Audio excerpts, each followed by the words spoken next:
A former Marine was driving along the Maine coast during a violent nor'easter, his headlights cutting through sheets of rain and fog. He wasn't heading anywhere, just trying to outrun memories that never really left. Then he slowed. On the roadside, a wounded German shepherd lay in the rain. Water ran down her fur, but she didn't move. Even injured, she kept her body curled protectively around a tiny puppy beneath her. The man had once lost a military dog in war and swore he would never care again. So, why did he stop?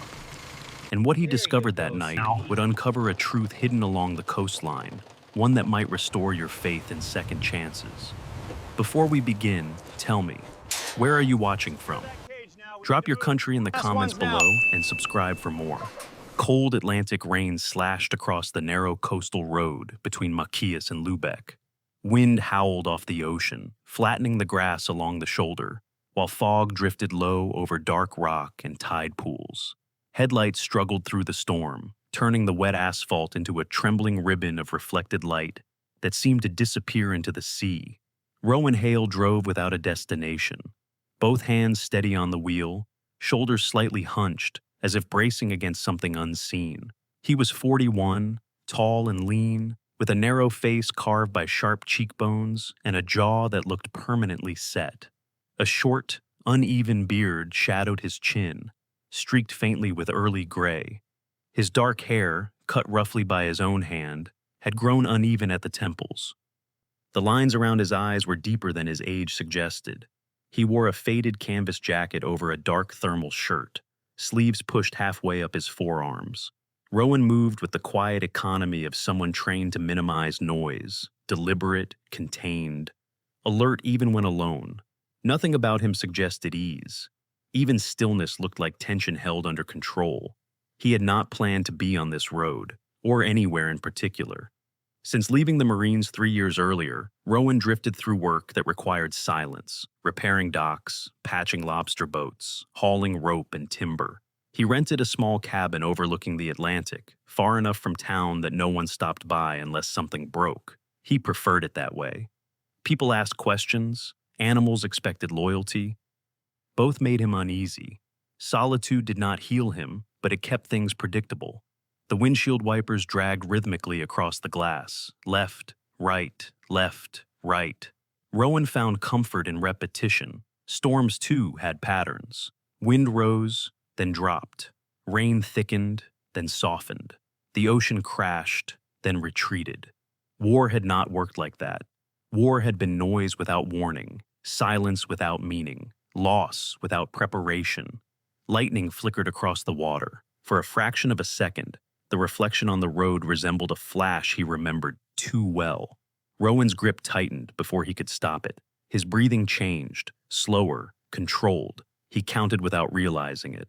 1, 2, 3, 4. He had learned that after Afghanistan, after Atlas. Atlas had been more than a military working dog.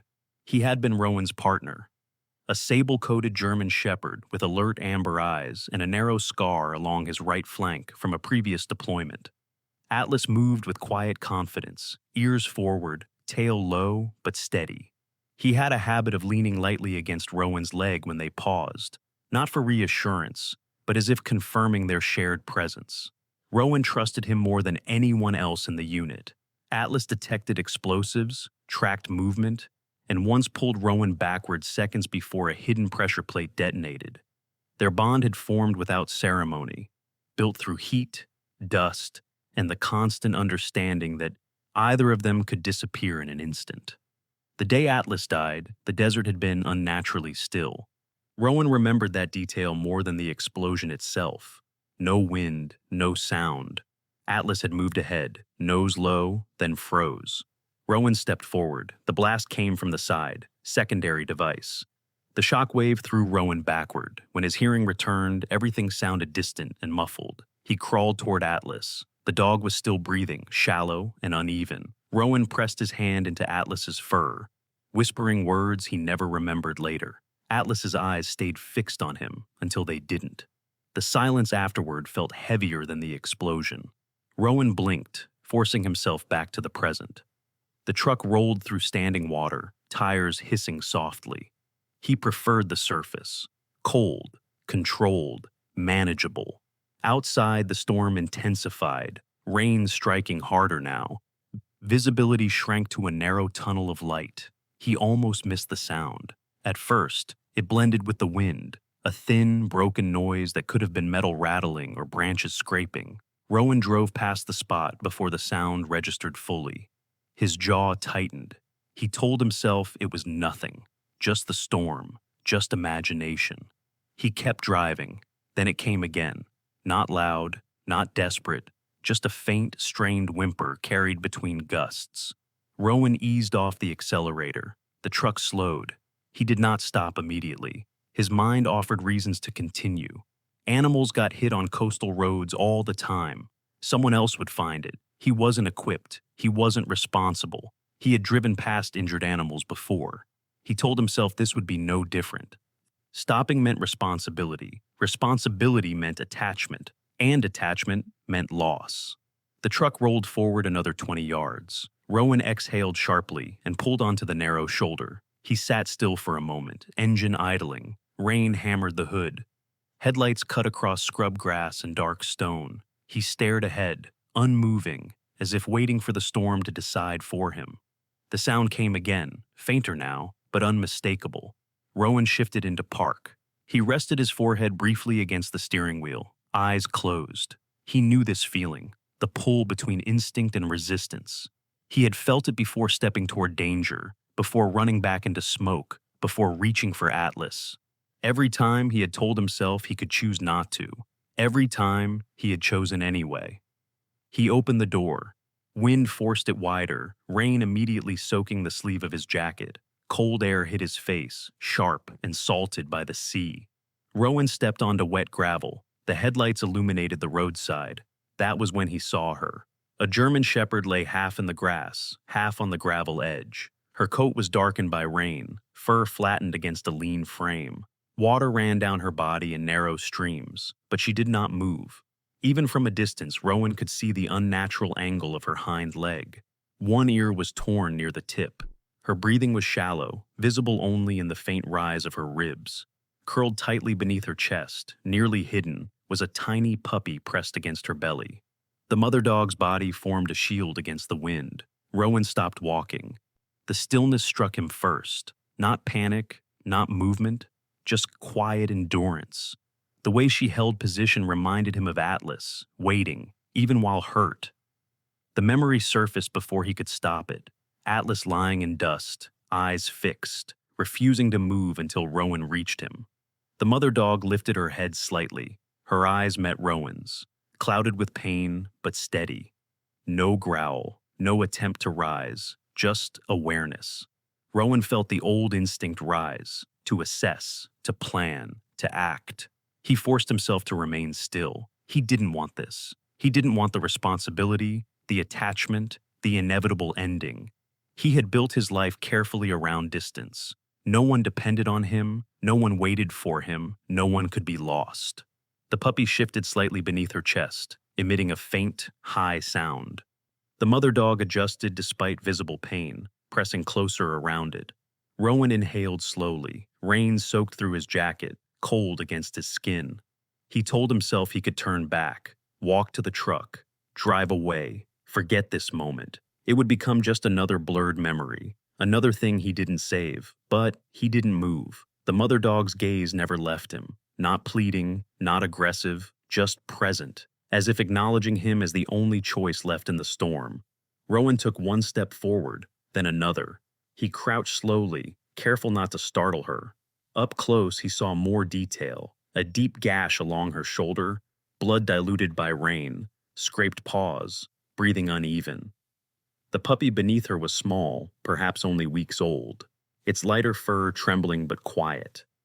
Rowan's hand hovered in the air before he realized he had reached out. He stopped himself, fingers curling slightly.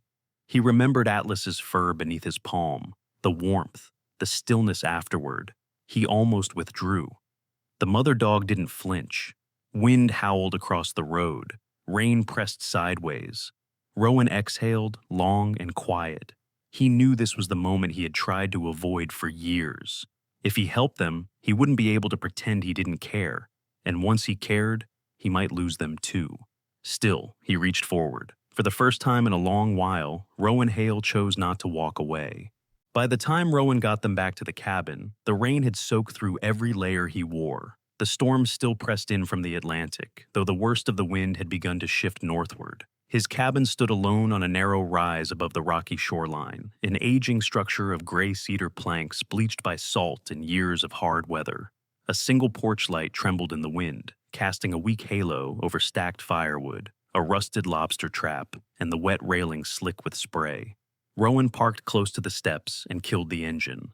For a moment, he sat in the darkness, listening. The silence inside the truck no longer felt empty. It held two strained breaths and one decision he could not undo. He got out first and opened the passenger side door. The mother dog had not moved much. Rain had darkened her coat into a near-black sheen, and her breathing came shallow and uneven, each breath seeming to catch halfway through. The puppy was still pressed beneath her chest, half hidden by her foreleg. Rowan slid one arm beneath the mother's shoulders and the other under her ribs, careful to avoid the injured leg. She tensed at the lift but did not resist. Her weight surprised him, not heavy, but heavier than something so close to failing should have been. He carried her toward the cabin, boots scraping across wet boards, then set her down just inside the doorway before turning back for the puppy. The little thing was shivering violently now, too small for the cold and too stubborn to stay put. Rowan scooped it up in one hand, feeling the rapid flutter of its heartbeat against his palm, and carried it inside as well. The cabin smelled of wood smoke, damp wool, machine oil, and the faint trace of salt that lived in every seam of the place. Rowan kicked the door shut behind him and moved quickly. He laid the mother dog near the stone fireplace, where yesterday's ash still held a little heat, then crouched beside her and began to assess what he could. One hind leg was likely broken. The shoulder wound was deeper than it had looked in the headlights, a torn gash matted with rain and diluted blood. There was swelling along her ribs, and he didn't need a veterinarian to guess that something inside might be damaged too. He knew enough to understand the difference between treatment and stabilization. Tonight, all he could do was help her survive the dark.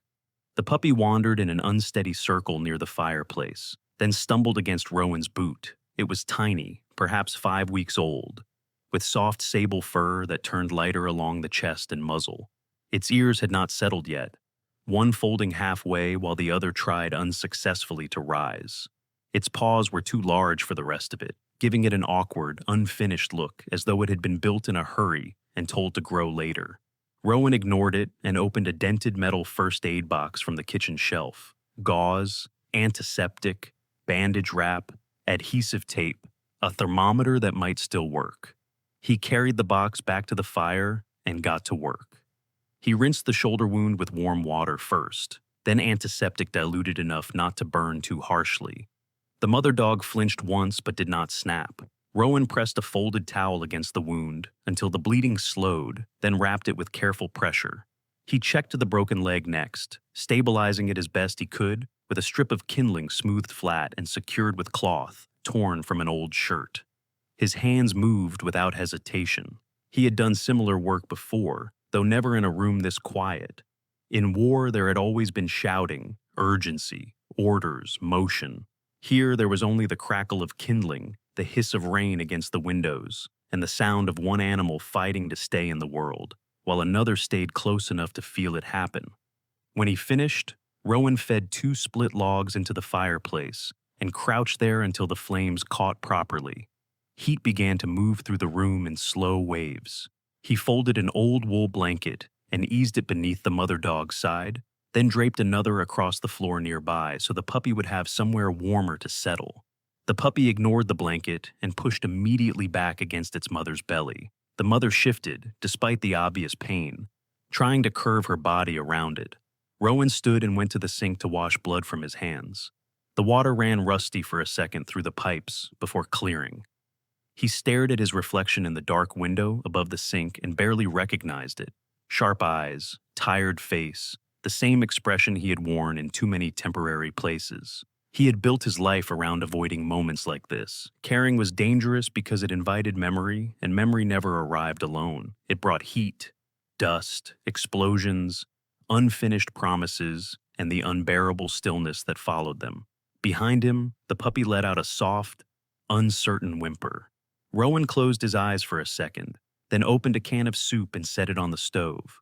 He moved through the kitchen quietly, as if not disturbing the room might keep him from becoming part of it. He heated the soup, tore a piece of bread in half, and ate standing up. He could feel the presence behind him the entire time. Not just the animals themselves, but the fact of them. The cabin had not held another living thing in months. Now every corner seemed altered. He poured water into a shallow bowl and carried it to the mother dog. She tried to lift her head, failed, and rested again. Her eyes found him immediately. This time the look was different, less like assessment, more like confirmation. She was checking whether he was still there. Rowan set the bowl within reach and stepped back. The puppy drank first, clumsy and eager, then nosed its mother's muzzle before curling against her neck. The mother exhaled and tried to lower her head over it, managing only halfway. "You'll make it till morning," Rowan said quietly, though he wasn't sure whether he believed it. His own voice sounded rough, as if unused. He sat down in the chair nearest the fireplace but kept his boots planted and his body angled toward the door, as though he might still leave. Morning was the line he drew in his mind. In the morning, he would drive them to the veterinary clinic in town. He would hand them over. He would let someone else decide what came next. He repeated the plan until it resembled duty instead of retreat. Hours passed slowly, the storm weakened by degrees, but rain still streamed across the windows, and gusts rattled the loose corner of the porch roof. Rowan stretched out once on the narrow bed in the back room and lasted less than 10 minutes. Every small sound pulled him upright again. The scratch of tiny claws on wood, the shift of blanket against the floor, the uneven rhythm of the mother dog's breathing. He checked them twice, then 3 times, though nothing had changed. Each time he told himself he was only making sure she remained stable enough for transport. Each time he stayed a little longer. Near midnight, the mother dog tried again to raise her head. The effort showed in the tightening along her shoulders and neck. Rowan crossed the room before he thought about it and knelt beside her. She looked at him with that same strained steadiness, not asking, not yielding, enduring. The puppy slept curled against her side, one paw across the wrapped bandage, as if it belonged there. For a moment, Rowan could not breathe properly. The posture, the waiting, the refusal to let go before someone else had taken over. It all dragged Atlas back into the room. He remembered the dog's head heavy in his hand, the fixed attention in those final minutes, the unnatural effort of staying awake simply because Rowan was still there to see it. The resemblance was not physical. It was something worse, a pattern, a feeling, the quiet loyalty of a creature refusing to leave before it was sure its burden had been passed on. "I'm not keeping either of you," Rowan said, low enough that the words almost disappeared into the fire. The mother dog blinked once, slowly. Rowan stood and paced the room, then stopped by the window again. Outside, the ocean was invisible, but he could hear it in the dark, heavy and constant below the bluff. He had spent 3 years narrowing his life to manageable dimensions: work, cabin, road, sleep when possible, silence when not. No one needed him, and that had been the closest thing to peace he could build. Need was dangerous. Attachment was worse. He looked back toward the fire. The puppy had moved in its sleep and now lay partly on the spare blanket Rowan had spread out earlier. One tiny ear twitched with each breath. The mother dog had lowered her head, but her eyes opened again when Rowan shifted his weight. Not fear this time, not even caution. It was closer to trust than he wanted to name, not complete trust, just enough to rest for a second because he was still in the room. That unsettled him more than any growl would have. Rowan added another log to the fire and sat on the floor with his back against the wall, farther away than the chair, as if distance might still mean something. The room warmed slowly. The puppy made a small sound and settled deeper into sleep. The mother dog kept waking in brief intervals, each time lifting her head just enough to find him. Each time she saw him, some rigid part of her eased. He knew what that meant. She was staying conscious by force, measuring the room, waiting until she was certain her puppy would not be left alone. Rowan dragged one hand over his face. "Morning," he muttered, like the word itself could hold the boundary. "You make it to morning, and that's the end of it." But even as he said it, the sentence felt thinner than it should have. After that, he stopped pretending he would sleep. He listened instead, to the brittle pop of firewood, to rain softening against the roof, to the two different patterns of breathing near the hearth. One fast and small, one slower, strained, and stubborn. He listened longer than he meant to, longer than a man trying not to care should have listened. By the time the first hint of gray touched the windows, Rowan was still awake, still in the same place, already dreading the morning that would ask him to let go. Morning came pale and colorless, the storm reduced to a fine Atlantic drizzle that blurred the harbor and softened the horizon into a single gray band. The wind had weakened, but the cold remained sharp, biting through Rowan's jacket as he carried the mother dog from the cabin. Her body felt lighter, not because she had healed, but because something inside her was fading.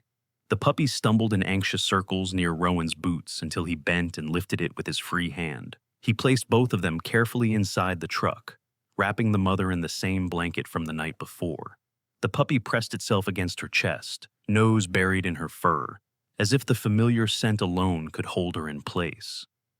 The road into town followed the coastline before cutting inland toward the harbor. Rowan drove in silence, hands steady on the wheel. The mother dog's breathing came shallow and uneven, occasionally pausing long enough that Rowan glanced sideways to make sure she was still alive. The puppy lifted its head once, licking weakly at her muzzle, then settled again. Rowan told himself he was only completing a task, a clinic, transfer responsibility, leave. The plan sounded clean in his mind, but each mile made it feel less certain. More veterinary care stood beside the harbor in a converted bait shed, its white paint weathered by salt and wind. A hand-painted sign hung slightly crooked above the door. Rowan parked close and carried the mother dog inside while the puppy followed, slipping once on the wet threshold. The warmth inside was thin but immediate, smelling of antiseptic, coffee, and damp fur. Rachel Moore stepped from behind the counter as soon as she saw them. She was tall and slender, with long arms and narrow shoulders that gave her a quiet, utilitarian presence. Her dark brown hair was tied loosely, and faint shadows under her hazel eyes suggested too many early mornings and too few days off. Her skin was pale from fluorescent light, but her expression remained steady, focused. She did not waste time with questions. "Back room," she said, already opening the door. Rowan laid the mother dog onto the table. Rachel worked quickly, checking pupils, breathing, ribs, and abdomen. Her movements were efficient but careful, fingers gentle, even when probing painful areas. The puppy circled beneath the table, whining softly. "She was hit hard," Rachel said quietly. "Broken leg, internal trauma. You kept her alive overnight. That matters." She paused before continuing. "But she's critical. I can manage pain and fluids, but she may only have a short time." Rowan nodded once. He had heard similar sentences before, delivered in the same calm tone. Loss, when spoken professionally, always sounded measured and distant. Rachel placed an IV line and wrapped the mother dog in heated blankets. The puppy climbed beside her immediately, pressing close. The mother dog stirred faintly, nose brushing the small body. Rowan noticed the movement and looked away. "She's very young," Rachel said. 5 weeks, maybe 6. Too early to be without her mother. Rowan said nothing. Rachel glanced at him briefly. There have been more dogs like this lately, found along roads, abandoned, not strays. She shook her head slightly. "Something's happening out there." The day passed slowly. Rain faded to mist. Fishing boats moved in and out of the harbor beyond the fogged windows. Rowan remained in the recovery room longer than he planned, sitting in a chair near the wall. The puppy rarely moved far from the mother dog. Occasionally it tried to climb onto her neck, then settled again. By afternoon, the mother dog opened her eyes briefly. Rowan leaned forward without realizing it. Her gaze drifted, unfocused at first, then steadied when it found him.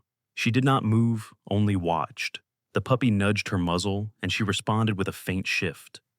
Rowan felt something tighten in his chest. Rachel entered quietly, checked the monitor, and adjusted the blanket. "She's holding on," she said softly. "Sometimes they wait, not for themselves, for something else." Rowan didn't respond. Evening settled early. The clinic grew quiet as the last appointment left. Rachel dimmed the lights in the recovery room. Rowan remained seated near the blankets, elbows on his knees. The puppy had fallen asleep against the mother's chest. After a long stretch of silence, the mother dog stirred again. Her head lifted slightly, trembling with effort. Rowan stood immediately. The puppy woke and pressed closer. The mother dog turned her muzzle slowly, licking the puppy once, deliberately, as if memorizing the motion. Then she looked at Rowan. The gaze held longer this time, not confused, not searching, a steady, deliberate look. Rowan felt the same cold recognition he had known years earlier. Atlas had looked at him like that, quiet, certain, aware of what was coming. Rachel stepped beside him, listening with her stethoscope. The mother dog's breathing faltered once, then again. The puppy whined softly, pawing at her chest. Rowan whispered, "Hey." The mother dog exhaled slowly, her head lowered. She did not breathe again. The room stayed silent. The puppy nudged her muzzle repeatedly, whining louder now, confused by the stillness. Rowan stepped back, jaw tight. Rachel wrapped the mother dog gently in a blanket. "I'm sorry," she said quietly. The puppy began crying in short, broken sounds. Rowan picked it up instinctively. It pressed against his jacket, trembling. Outside under the awning, rain dripped from the roof in slow intervals. Rowan handed the puppy back to Rachel. "I can't take it," he said. Rachel studied him. "You don't have to decide right now." "I do." Rowan stared toward the harbor. "I lost one before. I can't do that again." Rachel nodded slowly. "I'll find someone." Rowan turned and stepped toward the truck. Behind him came a faint scraping sound. He stopped. The puppy had slipped from Rachel's arms and landed clumsily on the wet boards. It tried to walk, legs unsteady, then crawled toward Rowan, whining softly. Each step was awkward, but it kept moving, eyes fixed on him. Rowan didn't move. Rain tapped the roof. The puppy slipped once, recovered, and crawled closer. Rowan felt the same weight settle in his chest as before. He stood in the drizzle, watching the small animal drag itself across the porch.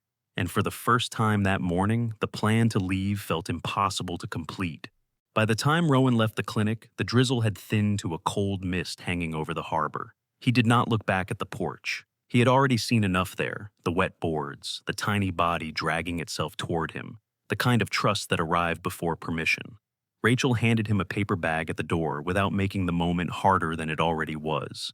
Inside were powdered formula, a small bottle, a folded towel, and a handwritten feeding schedule in narrow, practical script.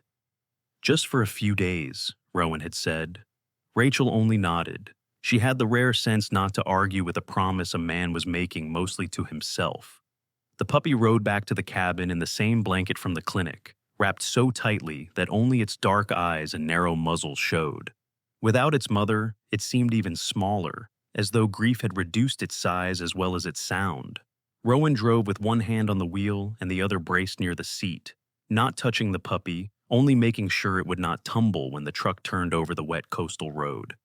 The fog still sat low over the shoreline, muting the Atlantic into a dull strip of steel. Everything outside looked suspended between storm and clearing. Inside the cabin, the absence hit him first. Molly's shape was gone from the place near the fireplace, but the room still held the memory of her. Rowan set the puppy down on a folded blanket near the hearth, then stood there longer than he meant to, staring at the empty patch of floorboards where the mother had lain through the night. The puppy waddled toward that spot, sniffed it, turned once in a confused circle, and let out a small, searching sound. Rowan turned away before the sound could settle too deeply. He moved through the kitchen with the clipped focus of a man completing a task. Rachel's note said the puppy needed warmth first, then formula in small amounts. Rowan heated water, mixed the powdered formula, and tested it against the inside of his wrist the way the note instructed. He found an old ceramic bowl too deep for the puppy, discarded it, then used the bottle instead. The first attempt went poorly. The puppy mouthed the rubber tip, coughed, sneezed, then blinked up at him with offended confusion. Rowan almost gave up and set the bottle aside, but the puppy tried again, clumsy and determined. Eventually it drank enough to quiet its trembling. Up close, the little thing looked even younger in the firelight. Its coat was a soft blend of sable and faded gold, darker along the spine, lighter under the chin and chest. One ear folded forward while the other stood halfway, undecided. Its paws were too large, its legs too narrow, and there was something unfinished about the whole animal, as if life had set it down in the world before it was fully assembled. Rowan dried the milk from its muzzle with the edge of the towel, and immediately regretted the gentleness of the gesture. He told himself again that this was temporary. A few days. Feed it. Keep it alive. Find someone else. He did not touch it more than necessary, did not speak to it except in short, practical murmurs, did not let it climb into his lap when it nosed uncertainly toward his knee. He spread a second blanket by the fire instead. The puppy settled there reluctantly, eyes following him whenever he crossed the room. By late afternoon, the cabin had grown quieter in a new way, not empty, but occupied. Rowan found himself adjusting to the presence against his will. He kept noticing small things, the uneven scratch of tiny claws on old floorboards, the way the puppy startled at sudden sounds, but calmed when it saw him again, the way it tried to remain in whatever room he had entered last. It did not behave like a stray. It behaved like something that had lost its center and was trying to attach itself to the nearest remaining shape. The wind returned after dark, not with the full violence of the storm, but with enough force to make the porch boards creak and the loose latch near the side door click at irregular intervals. Rowan fed the puppy again, this time with less spilling, then sat at the small wooden table pretending to read an old repair manual. He did not absorb a word. The puppy had fallen asleep beside the leg of his chair, curled so tightly that its nose disappeared beneath one oversized paw. The first hard gust hit the side of the cabin near midnight. Rowan was on his feet before he knew he had moved. The noise, wood struck by pressure, metal latch snapping, the brief shudder of the walls, tore through the room with the wrong shape. For one fractured second, it was not wind. It was force, impact, the concussion before a sound fully reached the body. Rowan's pulse kicked hard, his chest tightened, the firelight blurred at the edges. He turned toward the door, shoulders rigid, scanning the dark corners of the room as if he had woken somewhere far hotter and more dangerous than coastal Maine. Another gust slammed against the siding. The puppy woke in panic, scrambling over the blanket with no coordination at all. It tried to run, failed, then made straight for Rowan's boot and pressed itself against his ankle, trembling so hard that its whole body shook. Rowan did not move. His breathing had gone too shallow. The room seemed both too small and too far away. Then the puppy, still shaking, tried to climb onto his boot, its tiny claws catching briefly against the denim at his cuff. The warmth of that small body reached him before the meaning of it did. Rowan looked down. The puppy was terrified, but it had not run from him. It had run to him. Something in that simple instinct cut through the rising surge in his chest. Not all at once, not cleanly, but enough. Rowan bent, slower this time, and lifted the puppy in both hands. Its heartbeat hammered wildly against his palms. He stood there holding it while the wind pressed and released against the cabin walls. One breath, then another. The puppy buried its muzzle against the sleeve of his shirt, still trembling, and Rowan felt himself come back fully into the room. When he finally sat down again, he did not place the puppy back on the blanket right away. He kept it resting against his leg, one hand loosely curved around its back until the shivering eased. The fire cracked softly. The cabin settled. Outside, the wind continued, but it had lost its power to transform the room. Rowan stared into the flames, not thinking exactly, but aware of an uncomfortable truth taking shape. He had leaned on that small life for steadiness more than he wanted to admit. "You're not staying," he said quietly, though the sentence no longer sounded convincing. The puppy twitched one ear and fell asleep against him. The rest of the night came in broken pieces. Rowan moved to the narrow bed in the back room and laid a folded blanket on the floor beside it. The puppy followed him there without hesitation and circled twice before lying down. Each time Rowan half woke to the sound of wind or shifting wood, he listened instinctively for the tiny pattern of breathing beside the bed. By dawn, he had slept more than he had in weeks, and that fact unsettled him almost as much as the night itself. Morning light came cleaner than the day before. The sky remained pale, but the fog had lifted enough to reveal the black line of pines and the rough silver of the ocean beyond them. Rowan mixed another bottle of formula, and this time the puppy drank with urgent focus. Afterward, it tried to follow him all the way to the sink, legs still unsteady but stubbornly committed. Rowan stared down at it and made his decision. Better to end this now, before routine made the attachment harder to break. Rachel had mentioned a woman in town who sometimes fostered dogs between placements, an older widow with a heated mudroom and more patience than most people deserved. Rowan drove there just after 10. The house sat on a side street above the harbor, white clapboards, blue shutters, neat porch, a place that smelled from the outside like soap and old cedar. He parked, cut the engine, and reached for the puppy. The reaction was immediate. The puppy stiffened in his hands before Rowan had fully opened the door. Its breathing turned shallow and rapid. When he tried to set it down on the passenger seat to adjust the blanket, it retched up a little milk, then twisted desperately back toward the cab, scrambling with weak, frantic movements toward the interior of the truck. Rowan froze. The puppy made a low, panicked sound he had not heard before and pressed itself into the crease of the seat, as though trying to disappear there.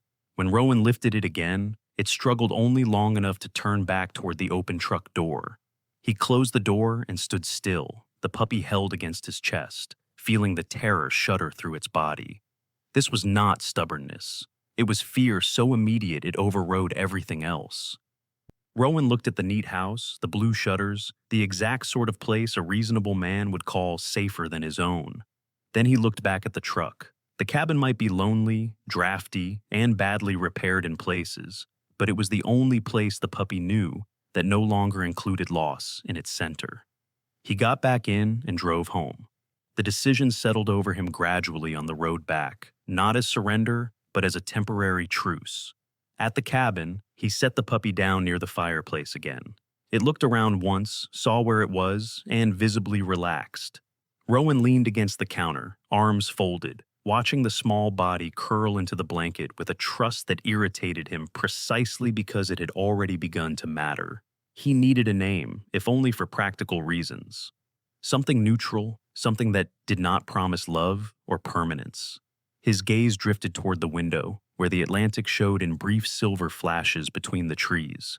A harbor was not a home. It was only a place to wait out weather, a place to survive until movement was possible again. Harbor, Rowan said.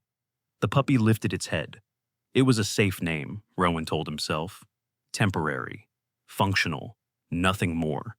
But when he crossed the room a minute later, Harbor got to his feet and followed him, small paws tapping softly over the old floorboards, as if the name had already become a promise. Harbor followed Rowan everywhere, though followed was still too confident a word for the way the small dog moved. It was more a determined drifting, a series of short, uneven steps taken in Rowan's direction whenever he crossed the cabin. The puppy's legs were still slightly unsteady, its paws too large for its body, causing it to stumble occasionally on the uneven floorboards. Rowan slowed without thinking, adjusting his pace so the distance between them never widened too far. He told himself it was practical. If Harbor fell behind, it might cry. If it cried, the quiet would break in ways he did not want to manage. Morning routines formed quietly. Rowan heated water, mixed formula, and set the bowl near the fireplace. Harbor drank with concentration, occasionally lifting its head to check Rowan's position before continuing. Afterward, it padded after him through the cabin, pausing whenever he stopped, resuming whenever he moved. Rowan kept his distance, never calling the dog, never encouraging it, but he stopped closing doors behind him. The space between rooms remained open. The coastline beyond the cabin had settled after the storm. The air smelled of salt and damp kelp drying along the rocks. Rowan walked down toward the old dock below the bluff to check the rope lines he had ignored for months. Harbor followed, slipping once on wet grass, then continuing stubbornly. At the dock, Rowan crouched to examine a loose plank. Harbor sat beside him, ears lifting at the sound of gulls overhead. When Rowan shifted, Harbor leaned closer, then relaxed when he remained still. The movement was subtle, but Rowan noticed. The nights improved gradually. Rowan slept longer, waking only when the wind struck hard against the siding. Harbor slept near the bed, sometimes shifting closer during stronger gusts. The quiet breathing beside the floor replaced the hollow silence Rowan had grown used to. He did not acknowledge the change, but he noticed he no longer lay awake waiting for sounds that never came. Repairs began without planning. A loose board on the porch drew Rowan outside with a hammer and nails. Harbor sat near the steps, watching every movement. Rowan replaced the warped plank, then tightened the railing that had begun to wobble. He moved to the shed next, fixing a hinge that had rusted through. The work extended naturally, one small repair leading to another. Harbor followed from task to task, occasionally stepping into the path of falling sawdust, then retreating with mild confusion. 2 days later, Rowan drove into town for supplies. Harbor rode in the passenger seat, calmer now, head resting on the folded blanket. The harbor appeared quiet, boats moving slowly in the gray water. Rowan stopped near more veterinary care. In daylight, he noticed the sag in the rear roofline more clearly. The boards dipped inward above the kennels, darkened by water damage. Rachel stepped outside as he approached. She looked tired, though her posture remained steady. Harbor trotted forward, tail giving a small, uncertain movement. "She's doing well," Rachel said softly. Rowan nodded. "Eating better." Rachel glanced back at the roof. "I may have to close for a bit. The kennel roof's getting worse. I don't have funds to fix it right now." Rowan followed her gaze. The warped boards reminded him of the quiet room where Molly had died. The memory came without warning, not sharp, but heavy. He shifted his weight. "I can look at it," Rowan said. "Just returning the favor." Rachel studied him briefly, then nodded. "I won't argue." The next morning, Rowan returned with tools. The kennel structure was smaller than it looked, but the damage ran deeper than expected. Rowan climbed warefully, testing each board. Harbor paced below, glancing up whenever Rowan moved. The puppy's attention stayed fixed, as though monitoring his position. Rowan removed softened planks, replaced them with spare lumber, and reinforced the support beam with salvaged wood. Rachel moved in and out, holding the ladder, handing nails, and checking animals inside. Their conversation remained practical. Harbor wandered between them, occasionally sniffing the kennel doors, then returning to Rowan. By midday, a fisherman named Elias stopped near the gate. He was broad-shouldered, in his late 50s, with weathered skin and a gray beard trimmed unevenly. He carried a small crate of scrapwood. "Figured you could use this," he said. Rachel thanked him. Elias nodded toward Harbor. "That the pup from the road?" Rowan glanced down. "Yeah." Elias watched the dog a moment. "Good to see one back." He set the crate down and left. Later, an older woman named Linda arrived with a bundle of roofing nails. She was short, with silver hair and a calm, practical expression. Harbor approached cautiously, then relaxed when she crouched and spoke softly. Linda smiled faintly. "Little one's making the place feel alive again." Rowan continued working without replying, but he heard the words. By late afternoon, the roof stood straighter. Rowan climbed down, wiping tar from his hands. Harbor circled him once, then settled near his boot. Rachel leaned against the doorway, studying the repair. "That should hold," Rowan said. Rachel nodded. "You didn't have to do that," Rowan shrugged. "Just returning the favor." They stood quietly. Harbor wandered between them, then paused near the edge of the lot, watching gulls overhead. Rowan realized he had spent hours working beside someone else without discomfort. The town no longer felt entirely distant. On the drive back, Harbor fell asleep against the seat. Rowan watched the road, aware of the unfamiliar calm in his chest. The ocean darkened under evening light. Back at the cabin, Rowan added wood to the fire. Harbor stretched, then settled beside him. The small movements of the day lingered in his mind: repairs, quiet conversations, people arriving without expectation. None of it had been planned. None of it had been dramatic. But something had shifted. The cabin no longer felt like a place he waited to leave. It felt, quietly and without permission, like somewhere he might remain a little longer. The first time Rowan was sure something was wrong, the truck was still too far away to see.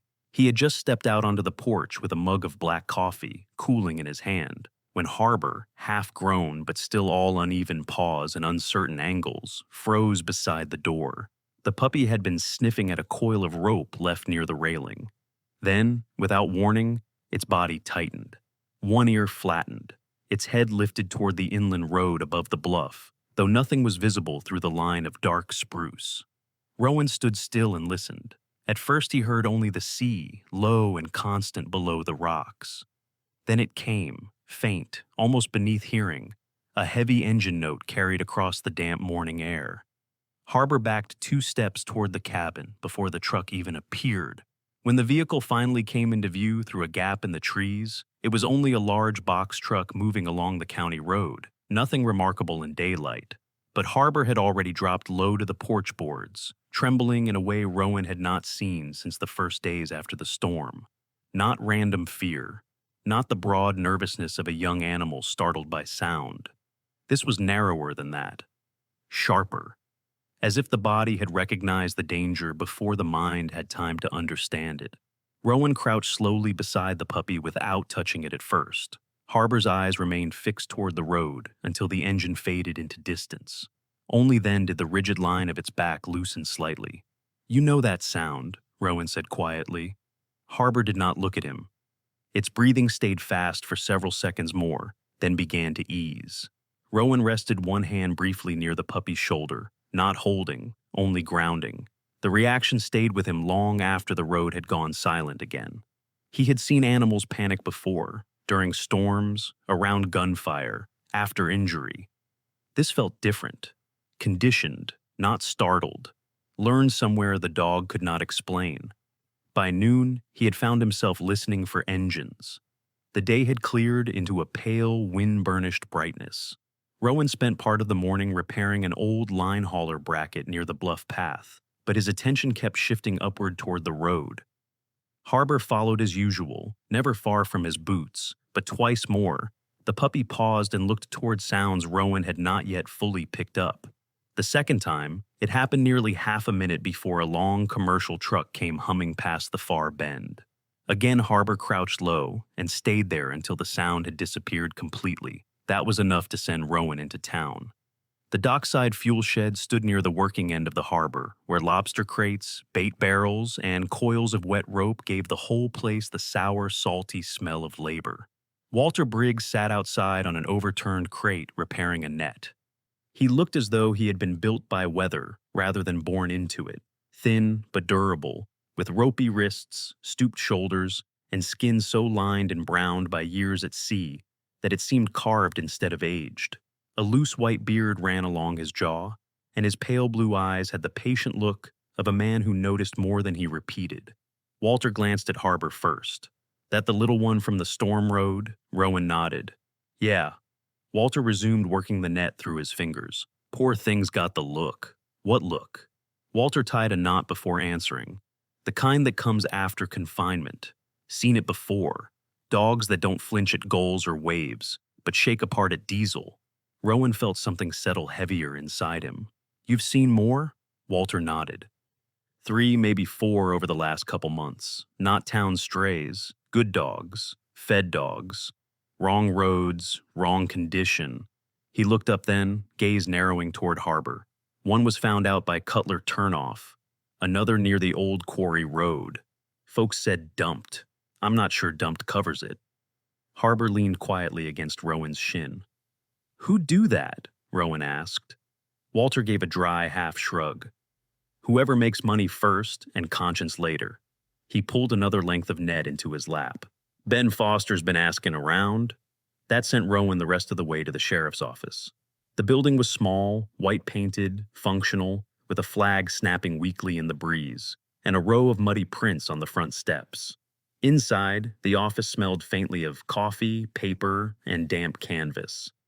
Deputy Ben Foster stood behind the front counter sorting through a stack of incident reports. He was in his early 40s, tall and broad through the shoulders, with short light brown hair cut close at the sides and a beard trimmed neatly enough to suggest habit rather than vanity. A pale scar crossed one eyebrow, barely visible unless he turned his head. His expression was calm in the way of people who had learned not to waste motion or language. He looked up when Rowan entered, then glanced toward Harbor. "You're the man from up the bluff road." Rowan nodded once. Walter Briggs said you were asking about dogs. Ben set the papers down. I've been asking about a lot of things, dogs included. He came around the counter and crouched far enough away not to crowd Harbor. This the pup from the storm? Yeah. Ben held out a hand loosely.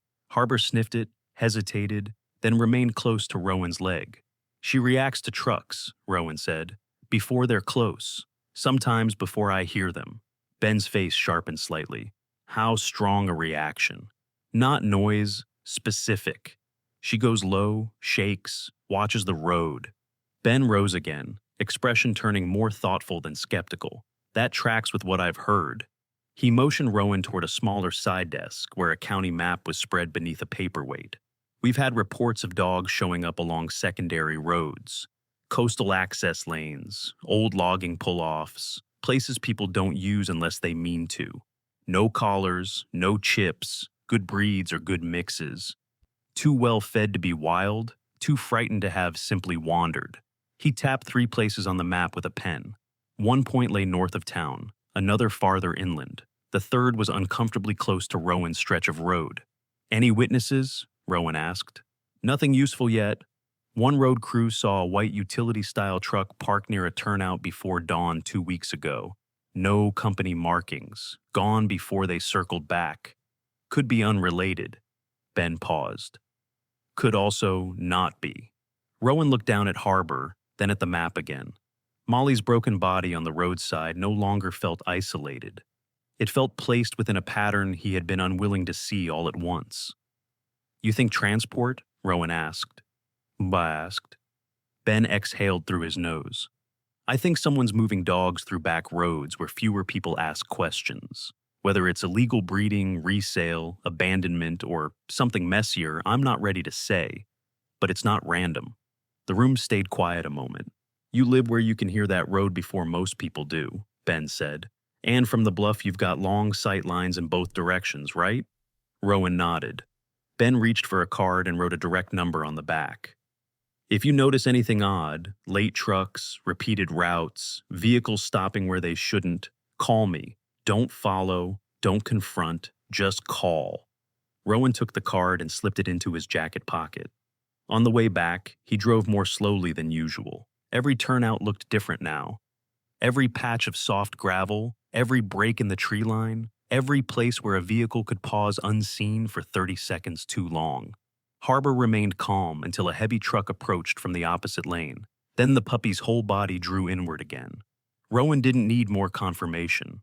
At the cabin, he set Harbor down and walked the perimeter almost unconsciously, old habits resurfacing with unwelcome precision. He noticed things he might once have ignored, faint tire impressions near the access bend where the ground stayed soft after rain. A broken branch snapped at bumper height, a shallow indentation near the ditch where something heavy might have been dragged or dropped. None of it was proof. All of it was enough to hold in memory. That evening he took an old pair of field binoculars from the drawer beneath the window. The rubber eye cups were cracked, and one hinge had loosened, but the glass still worked. He stood on the porch scanning the road through breaks in the trees while Harbor sat beside him, small and still in the cooling air. The ocean below was nearly flat, reflecting a thin gray band of evening light. Calm again. Too calm. When a low engine drifted across from inland, Harbor tensed before Rowan lifted the binoculars. The truck never came into full view, only moved somewhere beyond the rise and kept going. Still, Rowan stayed where he was until the sound died completely. He looked down at the puppy. Harbor's ears remained pinned for several seconds after the road had gone quiet. Molly wasn't just hit, Rowan said, more to the evening than to the dog. She got away from something. Harbor leaned against his boot. Rowan rested one hand briefly along the puppy's back, then straightened and looked toward the road again. The decision formed without drama. No vow, no speech, just the old cold alignment of attention around a problem that had stopped being abstract. From then on, he would watch. And if the wrong truck came along that stretch of coast again, Rowan Hale intended to see it before it disappeared. The fog stayed low over the harbor that morning, thin enough to see through but thick enough to quiet the town. Rowan parked beside more veterinary care and stepped out without slamming the truck door. Harbor jumped down after him, still slightly oversized in the paws, still moving with a puppy's uneven determination, but stronger now. The dog paused briefly, glancing toward the road before settling at Rowan's side. The habit remained, so did Rowan's awareness of it. Rachel stood near the side enclosure, examining the ground where several kennel posts leaned unevenly. Her posture was tired but steady, sleeves rolled up, auburn hair tied loosely behind her neck. She glanced up as Rowan approached, then nodded in quiet acknowledgement. "Fence line's getting worse," she said. Rowan followed her gaze. The posts tilted toward the salt-worn soil, wire sagging between them. "I can reset them." Rachel studied him briefly. "You don't have to." Rowan shrugged. "Already here?" Harbor settled at his feet while Rowan tested the first post. The wood shifted under pressure. He fetched tools from the truck and began digging around the base. The motion was deliberate, methodical. Harbor watched closely, repositioning whenever Rowan moved. When Rowan knelt, the puppy lowered itself beside him. When Rowan stood, Harbor stood. Rachel noticed but didn't comment. By mid-morning, Rowan had replaced 2 posts. The work drew little attention, but the quiet rhythm of hammering carried across the lot. Harbor lay beneath the fence rail, chin on its paws, eyes tracking Rowan's movements. Once, a distant engine sounded from the inland road. Harbor lifted its head immediately. Rowan paused, listening. The sound faded. Both relaxed. Daniel Pierce arrived shortly after. He stepped from his truck carrying a bundle of treated lumber. He was tall, broad-shouldered, early 30s, with sun-browned skin and a short blonde beard. His movements were economical, eyes scanning the work area before he spoke. "Thought you could use these," he said. Rowan nodded. "Thanks." Daniel set the boards down and began measuring the fence line without further conversation. The 2 men worked side by side, communicating mostly through gesture. Harbor moved between them briefly, then returned to Rowan's boots. An older woman arrived later carrying folded blankets. Helen Morris moved slowly but with purpose. She had soft gray hair braided over one shoulder and a gentle voice that seemed to calm the dogs before she reached them. She replaced bedding in the kennels while Rowan and Daniel reinforced the posts. "You've got a helper," Helen said softly, glancing at Harbor. Rowan did not answer. Harbor leaned lightly against his leg. The work expanded naturally. Rowan repaired the gate hinge. Daniel tightened wire along the fence. Rachel organized feed bins inside the shed. The quiet cooperation felt unforced. No one spoke more than necessary. A rescue dog arrived mid-afternoon, brought by a man who left quickly after explaining he had found it near a warehouse road. The dog was older, a shepherd mix with graying muzzle and wary amber eyes. It stood stiffly near the kennel entrance, uncertain. Rachel glanced at Rowan. "Can you help?" Rowan approached slowly, body angled, voice low. The dog watched him, then took a hesitant step forward. Harbor stayed behind Rowan, observing silently. Rowan guided the dog into the kennel without touching it, letting it choose each step. When the gate closed, the animal settled, still wary but calm. "You've done that before," Rachel said. Rowan wiped his hands on his jacket. "A while ago." He did not elaborate. The memory surfaced briefly, Atlas pacing beside him, alert and focused, but Rowan pushed it aside. Later, Rowan moved toward the shed. Harbor followed, but stopped briefly when a truck passed on the distant road. The puppy stiffened, ears flattening. Rowan glanced up, noting direction and timing. The truck did not slow. Harbor relaxed. Rowan resumed work. Rachel watched him. "You're listening for them now." Rowan didn't deny it, just noticing. By late afternoon, the fence line stood straight. Daniel loaded his tools and offered a brief handshake before leaving. Helen waved quietly and drove off. Rachel closed the last kennel and leaned against the railing. "You didn't say much today," she said. Rowan shrugged. "Didn't need to." Harbor circled once and settled beside him. Rowan rested his hand briefly on the dog's back before withdrawing it. The gesture had become instinctive. On the drive back to the cabin, Harbor slept curled against the seat. Rowan drove slower than usual, watching the roadside. A white delivery truck passed in the opposite direction. Harbor stirred, but did not panic. Rowan noted the difference. At the cabin, Rowan gathered firewood. Harbor wandered behind the shed, disappearing briefly. Rowan straightened immediately, scanning the yard. When the puppy reappeared, he relaxed. The reaction came automatically. Rowan noticed it. That night, the wind tapped lightly against the siding. Rowan lay awake for a moment, listening. Harbor shifted closer to the bed. The steady breathing filled the room. Rowan's shoulders loosened. He realized he had stopped thinking about Harbor as temporary. He had not decided anything. He had not said the words. But when he imagined the cabin empty again, the silence felt heavier than before. Harbor exhaled softly in sleep. Rowan closed his eyes. The change had already happened. The tide had receded farther than usual, leaving wide bands of slick rock exposed beneath the gray Atlantic sky. Rowan walked along the lower coastal path, with Harbor moving a few steps ahead, nose low, tail still. The puppy had grown stronger in recent weeks, but she was still unmistakably young. Her paws slightly too large, her shoulders narrow, her movements careful rather than confident. She normally wandered between scents of salt and seaweed, but this morning her behavior changed. She moved in short, deliberate bursts, pausing often, returning to the same line of rock, as if trying to confirm something she did not fully understand. Rowan noticed immediately. Harbor was not exploring, she was searching. He slowed his pace and let her move without interference. The air smelled of kelp and wet stone, but Harbor ignored both. She moved inland slightly, nose skimming across damp sand where the tide had recently pulled back. Then she stopped, abruptly. Her ears lowered. A faint growl vibrated in her chest, uncertain but persistent. Rowan crouched beside her. He couldn't detect anything unusual, but Harbor's body told him enough. The scent meant something to her. She shifted forward, then glanced back, making sure he followed. Rowan stepped carefully behind her. The trail she chose was barely visible, a narrow break in the scrub brush leading up toward a rocky ridge. The path looked unused, grass bent by wind rather than footsteps. Harbor moved slowly, stopping every few yards, doubling back once, then continuing. This was not trained tracking. It was instinct, confused but determined. At the top of the ridge, Harbor froze. Rowan followed her line of sight and saw the structure partially hidden behind weathered brush.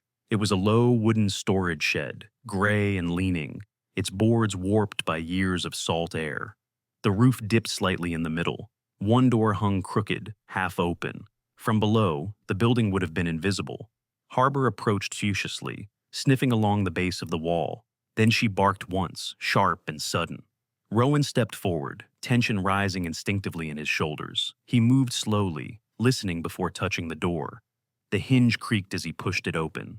Inside, the air was stale and heavy. Not just damp wood, something else layered beneath it. Ammonia, old animal scent. Rowan paused, letting his eyes adjust to the dim light filtering through broken boards. The space was small but organized. Metal transport crates lined one wall, stacked unevenly. Some were large enough for adult dogs, others smaller. A coil of nylon rope lay near the entrance, frayed at one end. A plastic water container rested beside an overturned bowl. Harbor stepped inside and immediately lowered her head. She moved toward one crate, sniffed intensely, then let out a sharper bark. Rowan followed. The inside edges of the crate were scratched. The metal latch had been bent and reclosed. He crouched, examining the floor. Dark stains marked the wood, faded but visible, not fresh, not old enough to disappear entirely. The smell grew stronger near the back corner. Harbor pawed lightly at the boards and whined. Rowan scanned the ground. A thin line of dried residue ran toward the wall. He exhaled slowly. The place had held animals recently. He moved carefully around the room. A folded tarp lay near the back, smelling faintly of diesel. Tire impressions were visible outside the doorway, partially preserved where the overhang blocked rain. The tracks were wide and deep, consistent with a heavy vehicle reversing in. Harbor barked again, then retreated slightly toward Rowan's leg. Her body remained tense. Rowan stepped back outside and studied the ridge. The location was deliberate, hidden from the road, shielded from wind, accessible by a narrow path. Someone had chosen it. He pulled out his phone and dialed Ben. "Foster?" Ben answered. "I found something," Rowan said quietly. Structure above the lower rock trail, crates, Looks like staging. Ben paused. Stay where you are. Rowan nodded, though Ben couldn't see him. I'll wait outside. He ended the call and moved downhill a few yards, keeping the shed in view. Harbor sat beside him, still watching the doorway. The wind shifted slightly, carrying the scent again. Rowan felt the quiet tighten. Ben arrived 20 minutes later, descending carefully from the road. He wore a dark jacket and moved with controlled steps, scanning the area before approaching. Harbor remained still but alert. You find this today? Ben asked. Rowan nodded. Ben entered the shed slowly, examining the crates, rope, and floor. He crouched near the stains, then stepped back outside. This isn't abandoned, Ben said. Not completely. Rowan crossed his arms. Molly could have come from here. Ben nodded once. That's what I'm thinking. Harbor barked softly, ears forward. Ben looked down at her. She led you here? Rowan glanced at the puppy. She recognized the scent. Ben took several photos, then radioed quietly for backup. The wind carried the sound of surf against the rocks below. Rowan watched the structure in silence. The suspicion he had carried since the roadside no longer felt abstract. Harbor leaned lightly against his leg. Rowan rested his hand on her back, then withdrew it. You didn't just follow me, he murmured. The tide began to return, water sliding slowly across the stone. The hidden shed remained still behind them. But the quiet no longer meant safety. It meant something waiting to be uncovered. The investigation had begun, and Harbor had found the first real trace. The second nor'easter rolled in after sunset, pushing a wall of cold rain across the Maine coastline. Wind flattened the tall grass along the bluff and drove salt spray far inland. Rowan stood near the edge of the cabin porch, watching the sky darken, sensing the same heavy pressure that had filled the air the night he first found Harbor's mother. The storm didn't feel sudden. It felt inevitable, as if the coast itself remembered something unfinished. Harbor stopped pacing and lifted her head toward the inland road. Her body stiffened, ears angled forward, eyes narrowing into the wind. She was no longer the uncertain puppy Rowan had carried home weeks earlier. Her frame had lengthened, her shoulders beginning to broaden, her movements quieter and more deliberate. But when the distant engine reached them, she reacted instantly, tension running through her entire body. Rowan heard it seconds later, a low diesel rumble, partially swallowed by wind. Harbor stepped toward the trail without hesitation, then looked back once. Rowan didn't speak. He grabbed his jacket and followed. The rain intensified quickly, soaking the path and turning the rocks slick beneath their boots and paws. They reached the ridge overlooking the hidden shed. Rowan crouched behind the familiar line of stone, while Harbor pressed low beside him. Through sheets of rain, headlights flickered briefly, then vanished. A box truck rolled slowly into position near the structure, its shape barely visible against the darkening coastline. Rowan pulled out his phone and called Ben. It's here, he said quietly. Same place. Ben's voice remained controlled. Units are moving. Stay hidden. Rowan ended the call and lifted the binoculars. Two figures stepped down from the truck, their silhouettes distorted by rain. They opened the rear doors and lowered a metal ramp. The first crate slid down with a dull metallic scrape. Even through the storm, the sound carried. Harbor trembled. Another crate followed, then another. The men moved with practiced efficiency, dragging them into the shed. Rowan counted silently, jaw tightening. Harbor pressed closer to his leg, eyes locked on the movement. Minutes stretched, rain thickened, wind roared across the ridge, then distant lights appeared along the upper road. 3 vehicles approached without sirens, slowing before the ridge. Officers stepped out, moving carefully down the slope. Their dark shapes blended with the storm. Ben reached Rowan's position first, crouching beside him. Rain streamed down his face and beard. He looked through the binoculars briefly, then nodded. That's enough, he murmured. He raised his radio. Go. Flashlights cut through the rain as officers moved in. Voices shouted commands. One suspect froze, then tried to run toward the cab. An officer intercepted him before he reached it. The second stepped backward toward the shed, but stopped when another officer blocked the entrance. The truck engine shut off. Metal clattered. Hands were raised. Rowan stayed still, watching. An officer opened the first crate. A weak bark broke through the storm. Another crate opened, then another. The sounds multiplied. Thin whines, hoarse barking, the frantic scratching of frightened animals. Harbor leaned forward, ears fully raised. Dogs began emerging one by one. Some stumbled, legs stiff from confinement. Others refused to leave until coaxed gently. Officers worked quickly, carrying them through the rain toward transport vans waiting above. Rowan counted again without meaning to. 8, 12, 17. The number kept rising. A shepherd mix collapsed briefly before being lifted carefully. Two smaller dogs pressed tightly together inside another crate. One officer wrapped them in a blanket before carrying them uphill. Harbor watched every movement, body rigid. 20, someone called. Another crate came out from the shed. The door opened. A young shepherd stepped forward hesitantly, ribs visible beneath damp fur. Rowan felt something tighten in his chest. The dog blinked against the rain before being guided gently away. 23, Ben said quietly. The suspects were escorted toward patrol vehicles, wrists secured. Rain washed across the ground, blurring tire tracks and footprints. Officers continued loading the rescued dogs into transport vans. Doors slammed shut one by one. Harbor stepped forward slightly, then stopped. Rowan rested his hand on her back. She leaned into him, still watching the scene. The shed stood open now, empty. The truck doors swung in the wind. The hidden operation no longer felt concealed. It looked small and fragile under flashing lights and rain. Ben exhaled slowly. That's the whole group.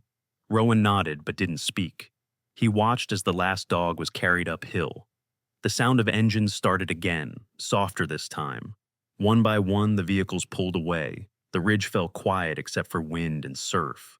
Rowan remained standing, rain soaking through his jacket. Harbor sat beside him, breathing steady now. The storm continued, but something inside Rowan felt different. The tension that had followed the investigation for weeks finally loosened. More than 20 dogs had been taken out of cages that night, and the first step toward that moment had begun with a wounded mother lying in the rain. Harbor leaned lightly against Rowan's leg. He didn't move away. For the first time since the storm began, Rowan felt the silence settle without weight. The coast roared around them, but the ridge felt calm. Behind them, the hidden shed stood empty. Ahead, the road lights disappeared into rain. Rowan rested his hand on Harbor's back, and together they watched the storm carry the night forward. By early spring, the Maine coastline had changed its voice.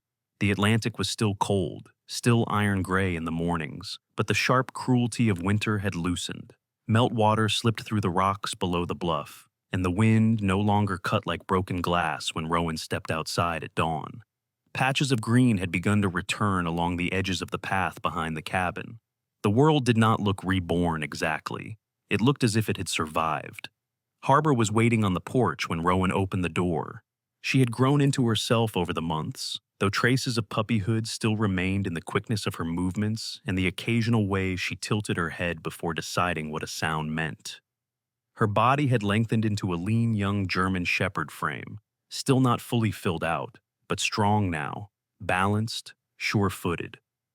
The dark saddle along her back had settled into a rich black brown, and the tan along her legs and chest glowed warmer in spring light.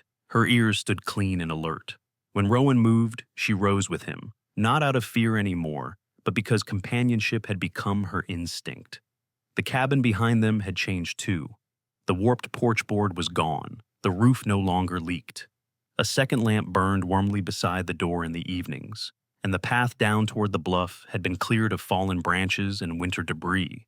Rowan had repaired things almost without noticing he was doing it. At first, he had told himself it was practical. Then the repairs became habit. Then they became something else.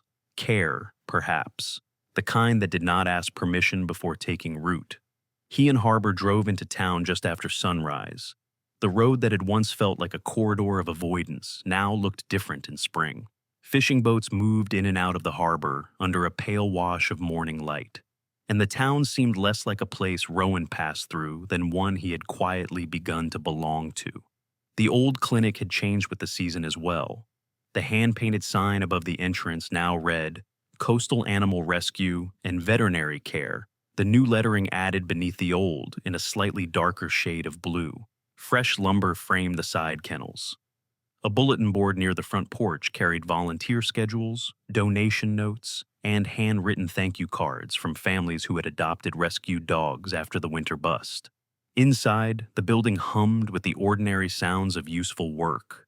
Mops against tile, metal bowls being set down, quiet voices, dogs shifting in kennels with less fear than before. Rachel stood near the treatment table sorting medication into plastic bins. She looked tired in the honest, functional way she always had.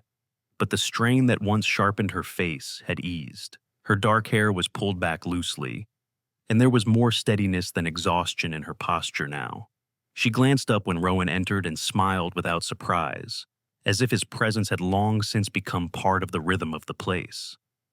"You're early," she said. Rowan shrugged lightly. "So are you." Rachel set one of the bins aside. "Don't say that like it's a criticism." Harbor moved calmly through the room, pausing near each kennel with quiet curiosity. She no longer startled at every metallic sound. When one nervous hound backed deeper into the corner, Harbor simply lowered her head and passed by without crowding it. Another younger dog, recently brought in after the winter rescue, rose uncertainly and wagged once. Harbor stood still, neither inviting nor rejecting, and the other dog settled again. "She's good for them," Rachel said softly, watching. Rowan looked down at Harbor. "She's calm." Rachel gave him a look that suggested she understood the understatement. She learned from someone. He didn't answer. He rarely did when truth got too close to praise. The rescue center had grown not through miracles, but through accumulation. After the seizure of the transport truck and the publicity that followed, people across the county had sent what they could: bags of food, fencing wire, lumber, crates, blankets, checks with small amounts written in careful handwriting. The town itself had done the rest. Fishermen repaired drainage, a retired teacher handled adoption calls. Helen still brought blankets every Thursday. Daniel had helped build a covered run along the rear lot. None of it had been dramatic. That was why it mattered. The place had survived because enough people decided not to look away. Rowan spent the morning helping with the dogs, least willing to trust human hands. He moved through the routine slowly, without forcing contact, standing near a kennel until the dogs stopped trembling, placing a bowl down and stepping back, letting fear exhaust itself into curiosity. Harbor stayed with him, never interfering but always present. More than once, Rowan noticed anxious dogs watching Harbor first, before deciding whether to watch him. By noon, the center had settled into its daily rhythm. Rachel handed Rowan a clipboard with feeding notes, and he almost laughed at the absurdity of it. Months ago, he had barely tolerated being responsible for himself. Now he was checking meal schedules for 6 rescue dogs and reminding a volunteer not to overfeed the youngest shepherd mix. Later that afternoon, when the work eased, Rowan took Harbor out along the bluff behind the rescue center. The grass there had begun to green, and small white wildflowers pushed up near the rocks where the soil stayed shallow. The sea lay open beneath them, restless but no longer cruel. Harbor walked ahead, then slowed as they approached a simple wooden marker near the edge of the slope. Molly. The marker was plain, its surface sanded smooth by weather and touched up by hand, where the salt had begun to wear the letters. Someone, probably Rachel, had set stones around the base to keep the spring runoff from washing the soil away. Rowan crouched and placed a small bundle of wildflowers there, stems still damp from where he had picked them along the trail. Harbor came to sit beside him. She did not whine, she did not paw at the ground. She only sat there, steady and quiet, while the wind moved lightly through her coat. Rowan looked at the marker for a long time before speaking. "I kept the promise." The words were simple, but they opened more than he expected. He had kept the obvious promise, yes, Harbor had lived. She had grown strong. But standing there, Rowan understood that Molly had entrusted him with more than a puppy. She had handed him the one thing he had spent years refusing, a reason to remain in the world without standing apart from it. He rested one hand lightly along Harbor's back. "She did more than survive," he said quietly, almost to the grave itself. "She brought me back." The wind carried the words out toward the water. When they returned to town, the light had begun to soften into evening. Rowan stayed until the last kennel check was finished, then drove home with Harbor in the passenger seat, head lifted toward the open crack of window where salt air moved through. The road to the cabin no longer felt like a retreat route. It felt like the road home. By the time he turned into the drive, the porch lamps were already glowing. He had left them on deliberately that morning, a small act that still would have felt impossible a season ago. Back then, light had seemed like invitation. And invitation had felt dangerous. Now, it felt different. Necessary, perhaps, like acknowledgement. He opened the cabin door and stepped inside. Warmth met him first, the steady heat of a fire banked low, the faint scent of cedar, the sound of Harbor's nails on the floorboards as she crossed toward the hearth. Rowan set his keys on the table and stood in the center of the room, listening. Not for threats, not for memories, for presence. Harbor circled twice and settled near the fire, then lifted her head to look at him. Rowan moved to the kitchen, filled her water bowl, and set it down. She drank, then returned to the hearth and lay there with the calm certainty of something that knew it belonged. Rowan leaned one shoulder against the doorway and let the silence gather around them. It no longer felt empty. Atlas still lived somewhere inside him, in the old hurt and the old loyalty that would never completely leave. Molly lived here too, in quieter ways, in the dog by the fire, in the repair marks on the porch, in the fact that the lamp by the door had been left on for someone waiting to return. None of that erased grief. It changed its shape. Harbor looked up again. Rowan crossed the room and rested his hand along her back. "You're home," he said. And this time the words were not caution, not temporary, not a name he could explain away. They were fact. Outside, the Atlantic moved under the soft dark of spring evening. Inside, the cabin held warmth, breath, and the unforced peace of a life no longer lived alone. And for the first time in many years, Rowan Hale did not feel like a man passing through his own days. He felt rooted there, in that light, in that quiet, in that small shared home by the sea. Sometimes healing does not arrive as a grand miracle, but as a quiet life placed in our path when we least expect it. Rowan thought he rescued a wounded dog, yet what truly happened was that compassion led him back to people, purpose, and hope. Harbor became more than a companion. She became a reminder that God often works through small living moments. A second chance, a shared burden, a community choosing kindness. In everyday life, we all meet chances to stop, help, and change someone's story. If this touched you, share it, leave a comment, subscribe, and may God bless you and your family with peace, strength, and unexpected grace.